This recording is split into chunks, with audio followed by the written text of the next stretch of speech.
بسم الله الرحمن الرحیم. که چیرته موږ تاسې مثلا یو راپور یا چپټر یو شی هم جوړ کړی وي، په دې کې زه غواړم چې دغه د پاراګراف هر پاراګراف چې وي د اول حرف یې لږ غټ ولیکل شي. نو دې لپاره یا د اول حرف سلیکټ کړه او یا صرف دا پاراګراف کې به کرسر وي. نو بیا به راشو ډراپ کیپ به کلیک کوو. ډراپ کیپ دا بټن چې کلیک کوو ګوره دلته تیار جوړ شوي شته. که زه دا کلیک کړم نو ګوره دا اول حرف به د درو لاینو په اندازه غټ شي، وینې د درو لاینو په اندازه غټ شو. که چیرته دا کلیک کړم بیا به دا بیخي مارجنز کې راشي، نور خط به ورسره سیده راشي. دې کې به ګوره دی خپله هم شامل دی خواته وي، یعنې ګوره نور خط دلته ورسره راغلی، دې کې به مارجنز کې راشي. او که چیرې ډراپ کیپ آپشن کلیک کوو نو بیا هم هغه آپشن دلته بیا راځي. مثلا که دا کلیک وینې د درو لاینو په اندازه به راشي، دا بل دی. که دا کلیک مارجنز له دې ځای نه کولی شي چې صرف د یوه هر فاونټ سایز هغه فاونټ سټایل بدل کړي. هر سټایل چې ورکوي له دې ځای نه یې سایز غټ کړي. سو مثلا دلته درې لیکلي دی د څو لاینو په اندازه کېدو د درو. که چیرته زه دا څلور کړمه اوکې کړم نو دا به د څو لاینو په اندازه شي؟ څلور لاینو په اندازه شي. نو دې ځای نه موږ کولی شو چې سایز ورته انتخاب کړو چې د څو لاینو په اندازه شي. او بل ډسټنس فرام ټکسټ، که غواړې چې دغه فاصله د دوی دوو ترمنځ اضافه شي نو بیا به دا زیاتوي. نو اوس ګوره فاصله یې فعلا دومره ده، که غواړې چې دا فاصله لږ زیاته شي نو چې دا څومره زیاته کړې فاصله هغومره زیاتېږي. دې ته ډراپ کیپ وایي. که چېرته موږ نن کلیک کوو بېرته ډراپ کیپ له منځه ځي. بل دا سیګنیچر لاین.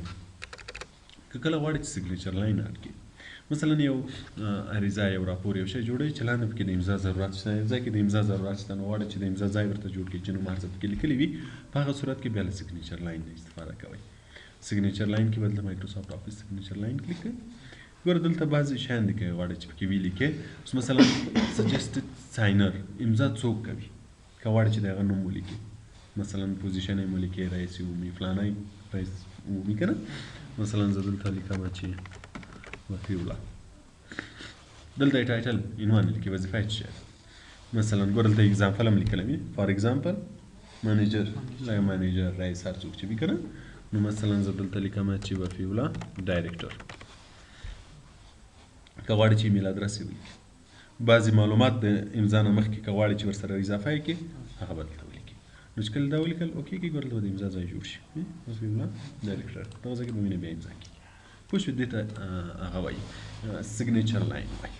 او بل موږ تاسې په دې ځای کې آفس هغه هم لرو ایډ سیګنیچر سرویس چې دا له انټرنیټ سره کار کوي. کله که انټرنیټ فصل یې نه وګه کولی چې انټرنیټ نه باید سیګنیچر سرویس واخلو.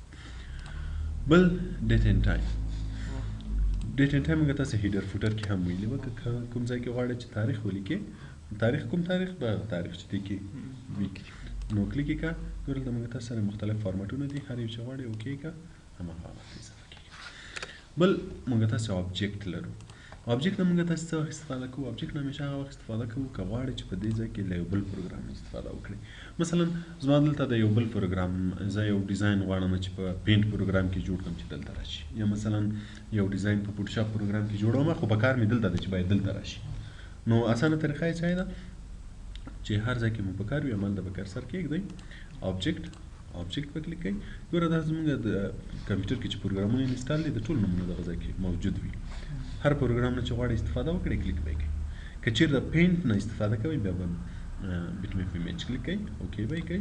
ګوره چې چېرته کرسر وي هماغه ځای کې به پینټ پروګرام به راشي.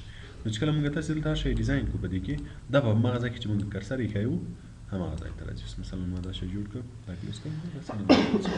که مې بیا تغییرات پکې راوستل بیا به ډبل کلیک ورباندې کوئ، بېرته به دی پینټ پروګرام ته ځي. نو هر تغییرات چې راولئ مثلا ما دا ځای کې تغییرات راوستل چې کلوز یې کړم هغه به رسم دلته راځي.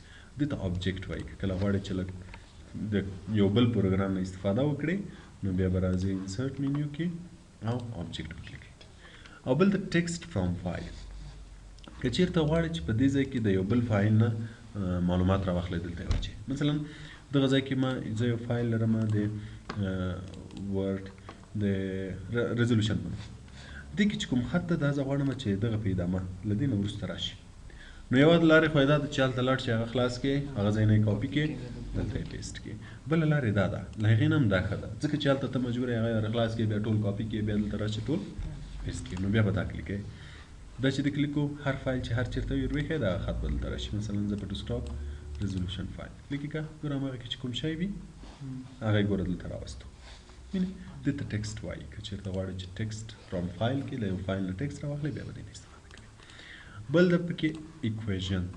ایکویشن چې د ریاضي یا د فزیک فورمولونه دي زیاتره د ریاضي فورمولونه دي اوس ګوره دلته کلیک کوئ دا ګوره ټول فورمولونه دي که غواړئ چې کوم یو نه استفاده وکړئ مثلا زه دا یو غواړم کلیک یې کړه را به شي بس بیا به ته څه وکړئ صرف دا عدد هر شی چې پکې غواړئ تغییر یې کړئ تغییر به کړئ نور به فورمول تیار جوړ وي نو که کله فورمول مو په کار و انسرټ منیو کې ایکویشن کلیک به یې کوئ هر یو چې مو غواړئ هماغه یو راشي بل د سیمبل کې بعضې داسې علامې دي چې موږ تاسو یې کیبورډ کې نشو پیدا کولی اوس مثلا کوم ځای کې غواړئ د ضرب علامه ولیکئ کوم ځای کې غواړئ تقسیم علامه ولیکئ اوس ګوره دا شی په کیبورډ کې نشته تقسیم کې موږ مجبوره یا د سلاش ورکو که نه ضرب لپاره ګوره ده که ایکس ولیکو ایکس له دې سره فرق کوي ایکس علامه نو دلته وینئ دا د زیاتو مساوي علامه بعضې داسې علامې دي چې موږ تاسو یې کیبورډ کې نه لرو نو که کله هم پکارېدل سیمبل نه اخلو بیا دلته مور سیمبل چې کلیک کړئ بیا دلته نور هم راځي که غواړئ چې له هغو نه استفاده وکړئ